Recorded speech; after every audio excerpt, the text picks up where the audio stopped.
식사들 하셨습니까? 월드컵 축구 보고 나니까 답답하죠? 네, 저는 그럴 것 같아 처음부터 안 봤습니다. 80년대 유럽파는 차범근이나 허정무가 전부였고 90년대 생각나는 선수는 있는 것 같지도 않습니다. 그리고 2002년도에 안정환, 설기현 등 생각나는 유럽파는 그랬는데 월드컵을 그때는 4강을 했습니다. 그런데 지금은 해외파가 아닌 선수가 거의 없는 국대에는 손흥민, 이강인, 김민재 등 해외에서도 탑티어 선수가 가득한데 성적 보면 좀 한심하죠.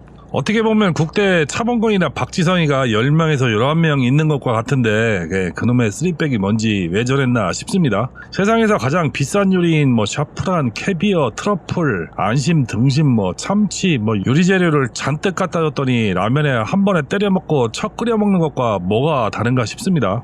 역시 능력 없는 놈은 개인 영달을 위해 자리를 탐내고 권력을 탐하는 놈 일 시키는 것 아니라는 점 다시 한번 뼈저리게 느끼는 것 같습니다. 대부분 이런 놈들은 지가 잘못했는지도 모르고 반성할 줄도 모르죠. 잘려도 남은 기간 연봉이 한 38억 된다고 그러는데 다 달라고 해서 다 처먹고 아마 땅 보러 다니지 않을까 저는 개인적으로 예측이 됩니다. 일이 되게끔 하는 실력이나 능력 없는 놈에게 칼자루 쥐어지는 것은 사고치라고 부추기는 것과 같죠. 여러분들도 여러 번 봐서 알 거라고 생각을 합니다. 오토바이 리뷰도 마찬가지죠. 아마도 국내 오토바이 판매에 끼치는 영향 중에 리뷰가 끼치는 영향이 누구보다도 클 것이라는 것을 부인하지는 못할 겁니다. 개인적으로 타보고 그렇구나 하면 끝이지만은 유튜브에 올려서 광고로 활용된다면 문제가 좀 생기죠. 특히 영향력 있는 유튜버나 리뷰어는 더 큰 문제를 만들 수도 있고요. 이런 SNS 광고는 현재 가장 영향을 많이 끼치는 광고 방법 중에 하나고 TV나 신문 광고보다 훨씬 더 영향력이 있다고 합니다. 간혹 질문에 타보고 이야기하는 거냐? 타봤어? 라는 댓글을 다는 분들이 많습니다. 그런 질문 하는 분들을 꼭 반말로 하거나 비꼬는 경우가 좀 많더라고요. 그래서 오늘 영상은 오토바이 리뷰는 믿을만한가? 라는 주제로 이야기를 좀 해보겠습니다. 저는 공식적으로 타보고 리뷰를 올린 영상이 딱 2개 있습니다. KR 미라주 650 현재 타고 있는 오토바이하고 CF모토 450 딱 2비중이 있습니다. 그리고 나머지 소개 영상은 대부분 해외 리뷰를 참고한 영상들이 대부분이고 영상에는 언제나 그렇듯이 타봤어라는 댓글이 꼭 달립니다. 그래서 저희 영상은 오토바이 시대적 흐름이나 기술적인 내용 상식을 많이 올리는 편이고 리뷰는 해외 잡지나 포럼, 레딧 등에 올라온 유저 리뷰를 뽑아서 많이 발췌를 해서 올리는 편입니다. 그렇게 편성과 기획을 하는 이유는 다른 영상에서 중간중간 말씀드렸지만은 오늘은 본격적으로 좀 이야기를 해볼까 합니다. 과연 타보고 올린 영상이 얼마나 정확한지 아니면 믿을 수 있는 내용인지 알아보는 시간이라고 생각하시면 될 것 같습니다. 오늘은 좀 심각하게 이빠른 소리를 하기 때문에 부정적인 내용이 싫으신 분들은 다른 이쁜 영상 보시기 바랍니다. 이야기 들어가겠습니다. 오토바이 영상을 올리는 부류는 여러가지가 있을 수 있습니다. 내 오토바이를 리뷰하는 내돈 내산 리뷰가 있고요, 시승행사에서 하는 리뷰가 있고요, 오토바이 업체가 일정 기간 빌려주고 타보고 하는 리뷰가 있습니다. 그리고 전부 리뷰어가 하는 리뷰나 잡지사나 방송에서 하는 리뷰 정도가 있을 수 있을 것 같습니다. 이런 것들의 문제에 관해서 좀 한번 짚어보지 않을 수 없겠죠. 첫 번째, 내돈 내산 하는 리뷰죠. 예전에도 뒷광고 한다고 내돈 내산 광고라고 허위 광고했다가 뒤통수 맞은 연예인들이 많은 그런 광고입니다. 영향력이 많죠. 아마도 본인 오토바이를 리뷰하는 것이나 라이딩 동료 오토바이를 잠깐 빌려서 리뷰하는 것이 가장 현실적인 리뷰가 될 것 같습니다. 그래서 본인 오토바이를 아주 오랜 기간 직접 겪어보고 장단점 리뷰를 한다면은 그보다 더 좋은 리뷰는 없다는 것은 다 아는 사실이죠. 그런데 여기에도 좀 함정이 있을 수가 있습니다. 만약에 처음 구입하고 얼마 안 돼서 리뷰를 한다면은 너무 본인이 선택에 만족하는 상태라서 과연 그게 정확한 리뷰가 될까라는 생각을 해보게 되죠. 상당히 편협할 수도 있는 리뷰가 나올 가능성이 많을 겁니다. 또 친구 오토바이 빌려서 나쁜 소리 할 수 있는 강심장들 있을까요? 거기다 한국 사람이 특징인지는 모르겠는데 솔직하게 난 이게 마음에 안 든다, 이것 때문에 기변한다, 이런 말을 못하는 경우가 많습니다. 아마도 부정적인 이야기를 하면은 사람도 부정적으로 보이기 때문에 주저하는 그런 풍토가 깔린 것이 아닌가, 그렇게 생각되는 리뷰들이 가끔 보입니다. 그리고 말도 안 되는 이야기를 하는 경우도 많고요. 오토바이를 잘못 조작하면서 이상하다고 하는 경우도 많이 봤습니다. 이런 리뷰는 안 하니만 못하죠. 두 번째, 시승행사 리뷰. 일반인들이 가장 접근하기 쉬운 리뷰가 시승행사 리뷰입니다. 행사장이나 영업점을 방문해서 오토바이를 타보고 리뷰하는 것이지만은 보통 정성이 있지 않은 이상은 어려운 일인지도 모르지만은 가장 흔한 리뷰 중에 하나입니다. 보통은 행사 시승의 경우에는 짧게는 몇백 미터, 길게는 한 5km에서 10km 그 정도 안팎의 거리를 오토바이를 타보며 느끼는 점들을 리뷰하는 영상으로 만드는 경우가 대부분입니다. 특히 행사장은 많은 대기 인원 때문에 더 짧고 가까운 거리를 시승하는 경우가 대부분인데 이게 맞는 것인가 할 때도 좀 많죠. 그렇게 짧은 거리, 짧은 시간에 오토바이에 관한 인상을 실시간으로 말하는 것도 능력이긴 하지만은 그 오토바이가 가진 능력이나 속성, 문제점을 지적한다기보다 그냥 소개하는 정도의 부실한 리뷰라고 저는 보고 있습니다. 이런 리뷰는 그냥 누구나 할 수 있는 정도의 첫인상 리뷰라는 것이 좀 합당할 것 같습니다. 세 번째, 업체 대여 리뷰. 여기서부터는 일반인은 좀 어려운 리뷰일 수도 있습니다. 업체에서 일정 기간 오토바이를 빌려주고 그래도 일정 기간 타보며 하는 리뷰이고 업체에서 아무나 빌려주고 그러지 않기 때문에 그래도 조회수나 구독자가 좀 있는 유튜브나 블로그를 대상으로 업체에서 선정해서 하는 경우가 좀 있죠. 대여 기간은 짧으면 하루 이틀이고 길면 일주일 정도 대여를 해줍니다. 그 기간 내에 빡세게 타보고 리뷰를 보통 하죠. 다만 전문 리뷰어는 일정 금액의 원고료를 받는 경우도 있고 기름값 지원, 그래서 봉투를 받는 경우도 있다고 들었습니다. 그 외에는 보험도 없고 사고 나면 인수조건으로 본인이 기름 넣고 타야 하죠. 저는 후자의 경우로 리뷰를 한 적이 있습니다. 그리고 영상이나 글을 사전에 업체와 협의해서 내용을 수정하거나 넣고 빼고 하는 과정을 거치고 공개를 하게 됩니다. 이 정도면 그래도 리뷰라고 할 수 있을 것 같죠. 근데 눈치가 보일까요? 안 보일까요? 한 번이라도 더 빌려 타보고 싶고 좋은 관계를 유지하려면은 기름값이라도 받으려면은 나쁜 이야기를 할 수 있을까요? 엄청 조심스러울 겁니다. 네 번째, 전문 리뷰어. 우리나라에는 이런 부류가 있는지는 모르겠지만 그래도 리뷰만 전문적으로 해서 먹고 사는 사람들이 있기는 있습니다. 대부분 몇 년 하다가 포기하고 영상 업로드가 중단된 경우가 많지만은 그래도 전문 리뷰어는 계속 생기고 있죠. 만약에 처자식 있으면은 오토바이만 리뷰해서 밥 먹고 살 수 있을까요? 우리나라 환경에서는 절대 네버라고 생각을 합니다. 시장풀이 작아서 절대 그렇게 못 살죠. 6천억대 오토바이 시장보다 훨씬 큰 2, 3조 원대 낚싯바닥에서 제가 리뷰를 5년 했습니다. 그 바닥에서도 못 먹고 살았습니다. 직장 다니면서 취미로 했으니까 가능했지 낚시업던 관련 종사자가 아니라면은 리뷰어로는 절대 못 먹고 살죠. 그래도 지금은 유튜브가 있어서 조회수로 먹고 사는 사람이 많이 늘었지만은 오토바이 조회수로는 먹고 살 만큼 안 나오죠. 그래서 가슴이나 까야 간신히 용돈 벌 정도는 나올 겁니다.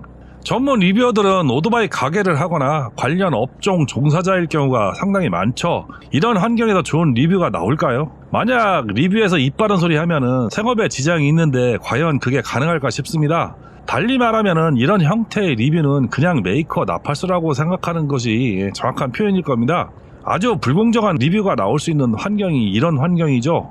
다섯 번째, 잡지사 리뷰. 오토바이를 좋아하는 사람이라도 우리나라 오토바이 잡지 생각나는 것 이야기하라면은 아마 거의 이야기를 못할 겁니다. 잡지를 보는 사람이나 있을까요? 저는 개인적으로 오디오 잡지를 거의 20년 넘게 정기 구독했고 낚시 잡지도 10년을 넘게 정기 구독을 했었습니다. 제가 잡지사에 기고하는 글을 쓰는 것도 한 3년 넘게 했고요.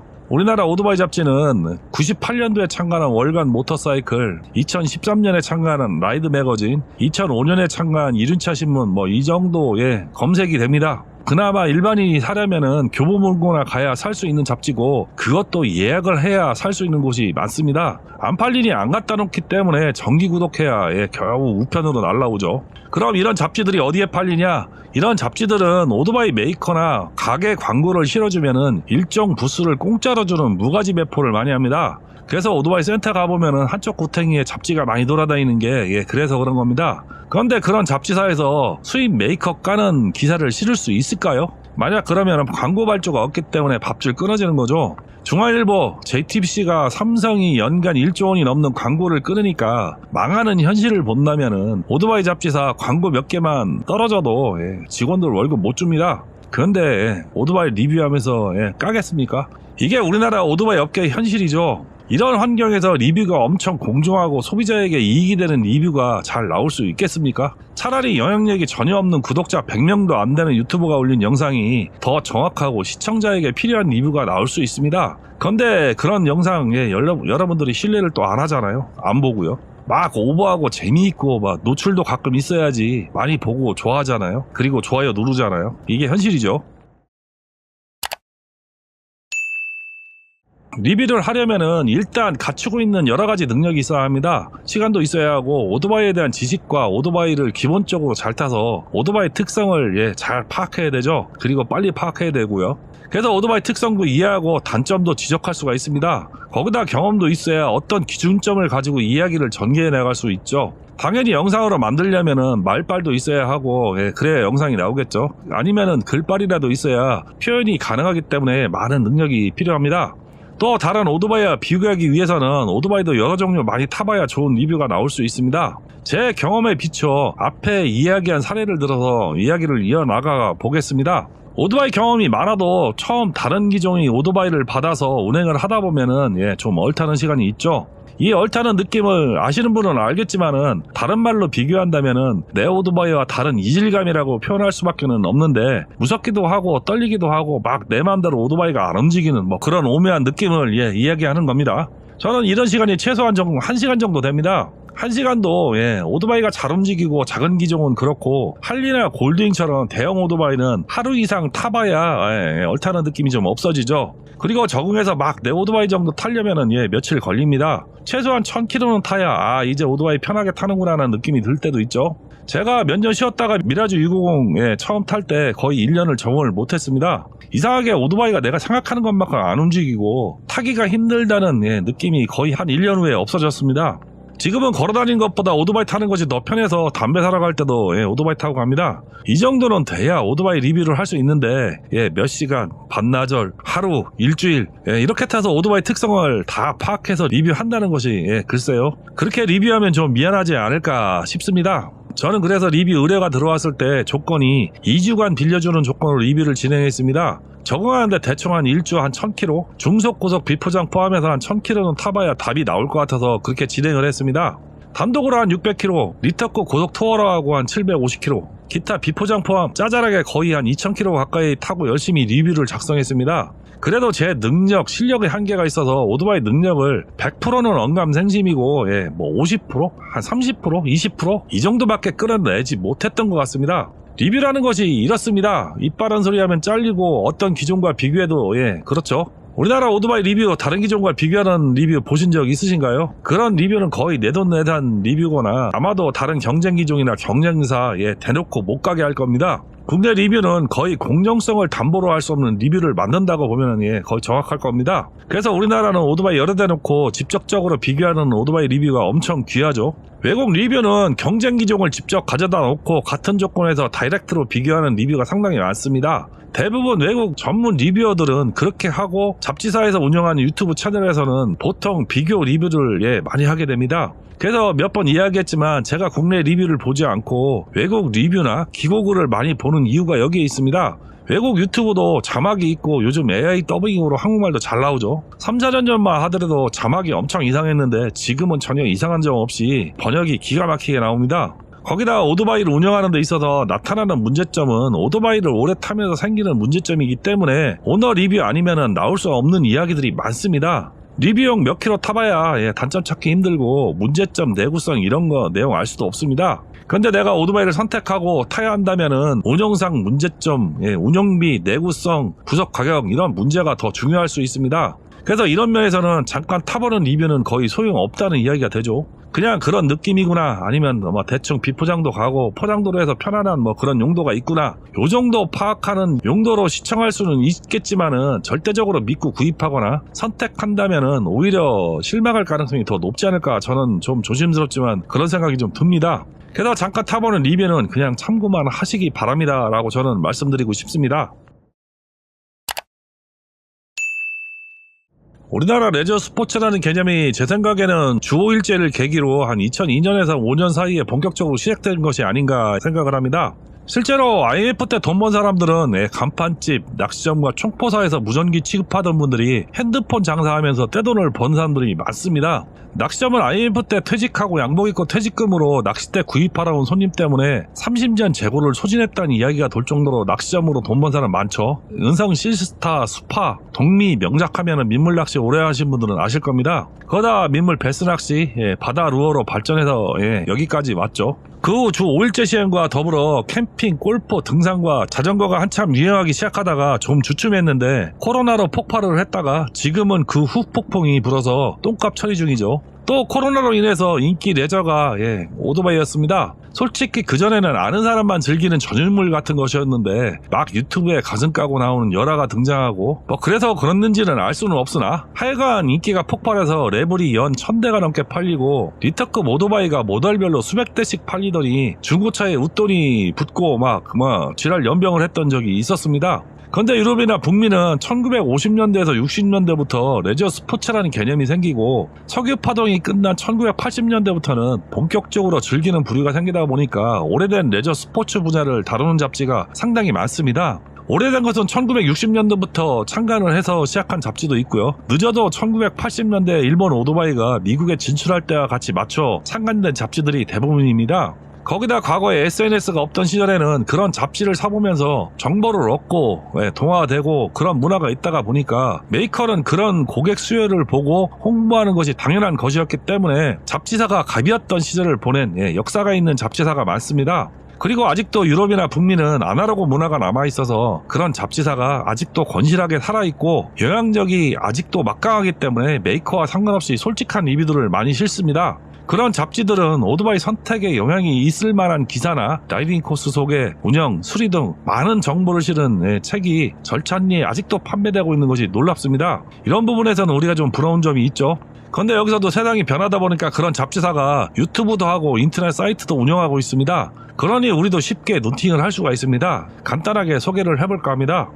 북미에 있는 잡지사들입니다. 사이클 월드 1962년에 발행되어서 미국 파워스포츠 저널리즘의 원조라고 인정받는 잡지사입니다. 저도 많이 참고하는데 프로 라이더들이 하는 정확한 로드 테스트, 다이노 테스트를 거친 객관적인 성능 수치, 날카로운 기술적인 분석, 비교 테스트로 유명하죠. 다양한 기사로 편성되어 있어서 볼만한 잡지이고 인터넷이나 유튜브도 운영을 하고 있습니다. 로드러너 미국, 캐나다 및 해외 오토바이 투어링 전문 인쇄 간행문입니다. 상세한 목적지 가이드, 여행기, 다운로드 가능한 GPS 경로 정보로 라이더들에게 높은 평가를 받고 있습니다. 이 잡지는 특히 메이커에서 이야기하는 장점이 그대로 반영되었는지 검증하기 위해 해당 오토바이로 여행을 하면서 검증하는 리뷰를 하기로 유명합니다. 라이더 매거진 1974년에 발간한 오래된 잡지입니다. 전문가들이 리뷰하는 시정 오토바이 소개나 장비 리뷰, 북미 아름다운 루트를 따라가는 심층적인 여행 일정까지 폭넓게 주제를 다룹니다. 유튜브 채널도 있습니다만은 요즘에 조금 업로드가 뜸합니다. 모터사이클 클래식 및 빈티지 오토바이 커뮤니티계의 권위 있는 매체입니다. 상징적인 오토바이 역사나 장인정신, 복원에 많이 중점을 두고 기사를 씁니다. 단종된 오토바이 정보 찾아보기 아주 좋은 매체죠. 유럽입니다. 모터사이클 뉴스 MCN이라고 많이 표기를 합니다. 영국 모터사이클 업계의 바이블이라고 불리고 업계 권위 있는 정보 제공처로서 최신 레이싱 뉴스나 주간판 인쇄 그리고 종합적인 유튜브 리뷰를 제공을 합니다. 제가 많이 참고하는 매체입니다. 바이크 매거진 영국에서 가장 존경받는 월간지 중에 하나라고 합니다. 뛰어난 사진과 흥미로운 기사로 유명하며 신형 오토바이 출시부터 모토GP 분석, 기술 장비 리뷰까지 모든 것을 다루고 있습니다. 오버랜드 매거진 세계 곳곳의 탐험을 다루는 권위 있는 개간지 여행 잡지라고 합니다. 예산이나 오토바이 종류에 상관없이 모든 라이더가 풍성한 경험을 누리게끔 기사를 쓰고 있다고 합니다.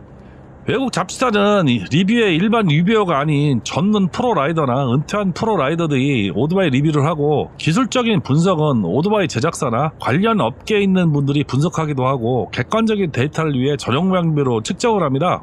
우리나라에서는 절대 있을 수 없는 그런 전문적인 리뷰를 하는 곳이 상당히 많습니다. 가끔은 형편없는 오토바이인 경우 공개적으로 저격하는 리뷰가 올라오기도 하죠. 우리나라에서는 이렇게 리뷰하면 아마 기사나 영상을 올리지도 못할 뿐더러 광고 끊겨서 밥줄 떨어지기 딱 좋을 겁니다. 거기다 오프로드 프로 라이더나 온로드 프로 선수가 직접 운영하는 유튜브나 대형 유튜브들이 상당히 많죠. 그래도 문제가 없지는 않습니다. 우리보다 객관성, 공정성을 담보로 하는 리뷰이고 장거리를 타보고 하는 리뷰지만은 내구성이나 운영 내에서의 단점 등을 파악하기는 좀 상당히 어렵습니다. 또 단점이나 문제점을 말하는 것도 짐작으로 말할 수밖에 없는 그런 구조죠. 그래서 저는 유럽의 레딧이나 북미 포럼에 있는 유저의 리뷰를 많이 참고를 합니다. 유럽이나 북미 실사용자들이 매일, 며칠, 몇 년을 수천 킬로, 수만 킬로를 타면서 생성된 아주 값진 데이터들이 상당히 많은 곳이죠. 오토바이 자체의 문제점이나 운영 노하우, 운영비, 부품값, 수리비 뭐 이런 거 알아보기 정말 좋습니다. 게다가 저도 유튜브에 오토바이 모델별로 문제점을 확인하는 경우에 많이 찾아보는 편입니다. 이런 사이트는 업체별이나 기종별 대화방이 개설돼 있어서 오토바이를 운영하면서 생길 수 있는 문제점이나 해결 방안, 수리 방법, 그런 과정들을 조언해주는 사람들이 많아서 문제도 쉽게 찾고 손쉽게 해결하고 자가 수리하는 방법을 서로 공유하기 때문에 좋은 정보들로 가득합니다. 예전에 한번 얘기한 우리나라 미라주 클럽 같은 분위기입니다. 이런 곳은 일일이 검색하지 않고 구글에서 영문으로 검색하시면 쉽게 정보를 찾을 수도 있고 저도 많이 참고하고 있습니다. 결론입니다. 이 정도 이야기했으면 알아들어야 하는데 그래도 못 알아듣거나 스킵하고 보신 분들이 있어서 다시 한번 강조합니다. 우리나라 오토바이 리뷰는 공정하게 할 수 있는 여건이 안 되고 산업 기반도 작아서 먹고 살려면은 물고 빨 수밖에 없습니다. 비판적인 단어, 지적이 한 줄만 들어가도 밥줄 떨어지죠. 거기다 비판적이거나 비관적인 유튜버로 찍히면은 리뷰 의뢰도 없고 조회수도 안 나옵니다. 조회수 나온다고 먹고 살 수 있는 것도 아닌데 말이죠. 그래서 그나마 제도적이든 환경적으로 우리보다는 나은 북미나 유럽의 대형 유튜버나 잡지사에서 운영하는 리뷰를 보실 것을 권장을 드립니다. 그나마 공정하고 객관적 사실을 가지고 리뷰를 한다고 저는 생각을 합니다. 과학적 원리를 이해하고 인과관계를 아는 사람이 하는 리뷰와 그냥 단순 감각에 의존한 리뷰는 다르다는 것은 여러분 다 아실 겁니다. 그리고 내가 수백, 수천만원짜리 오토바이를 구입하려는 상황이라면은 최소한의 노력을 하시기 바랍니다. 그냥 전문용어로 딸딸이 친다고 내가 타거나 내가 정해놓은 기종, 내가 좋아하는 기종, 내가 맘에 든 모델을 비판한다거나 까거나 좋게 이야기하지 않는 리뷰를 철저히 배제하고 좋게만 이야기하는 리뷰, 원하는 말, 듣고 싶은 말만 하는 유튜버, 그런 리뷰어만 찾아보고 누가 떠먹여주는 것만 찾다 보면은 결국 주머니 털리는 대상은 본인입니다. 이걸 쉬운 말로 자발적 호구라고 하죠. 찾아보고 무엇이 문제 있는지, 이게 내게 맞는 것인지 저게 내게 맞는 것인지 먼저 타보고 있는 유저의 리뷰를 꼭 보시기 바랍니다. 취미생활 한다고 뒤통수 맞아서 수백 수천씩 털리면은 가족인들 좋아하겠습니까? 본인도 기분 상하고요. 돈 많으면 돈 쓰는 것도 취미일 수도 있지만은 그렇지 않은 분들이 상당히 많죠. 돈을 쓰더라도 멋지게 써야지 호갱나하고 눈탱이 맞아서 돈 달리면 좀 그렇잖아요. 대부분 오토바이 입문하는 분들은 어렵게 고민해서 오토바이 장만해서 입문하시는 분들이 많습니다. 그럴수록 고민하고 알아보고 정보 모으고 부지런히 움직이셔야 아낄 수 있죠. 어차피 처음 입문하면은 가성비 오토바이를 타야 손에 덜 보고 원하는 오토바이로 넘어갈 수 있습니다. 그때는 하이엔드 타셔도 됩니다. 처음부터 한 방에 간다고 무조건 좋은 것은 아니죠. 돈 많은 분들은 그렇게 어렵게 즐기려면은 차라리 그런 취미생활을 할 생각도 하지 말라는 분도 있습니다. 당신들이 뭔데 그딴 소리를 합니까? 개꼰대 틀딱 늙은이 소리는 그래서 듣는 겁니다. 이야기가 좀 멀리 갔습니다. 제가 리뷰를 하지 못하는 것은 제가 오토바이 실력도 모자라고 완벽하지는 못해도 그래도 어느 정도 정보는 보여드려야 하는데 그럴 자신이 없어서라는 전제가 깔려있다고 보시는 것이 정확할 겁니다. 환경도 여건도 능력도 없다고 이야기하시면 맞는 말씀일 겁니다. 그래서 전문가가 하는 외국의 질 좋은 리뷰를 알려주는 것이 차라리 낫다고 판단해서 외국 리뷰를 정리해서 영상을 만드는 데는 여기에 이유가 있습니다. 그리고 앞으로도 더 좋은 정보, 소식을 찾아서 알려드리는 유익한 채널이 되도록 하겠습니다. 오늘은 제가 리뷰를 하지 않는 이유를 말씀을 드렸습니다.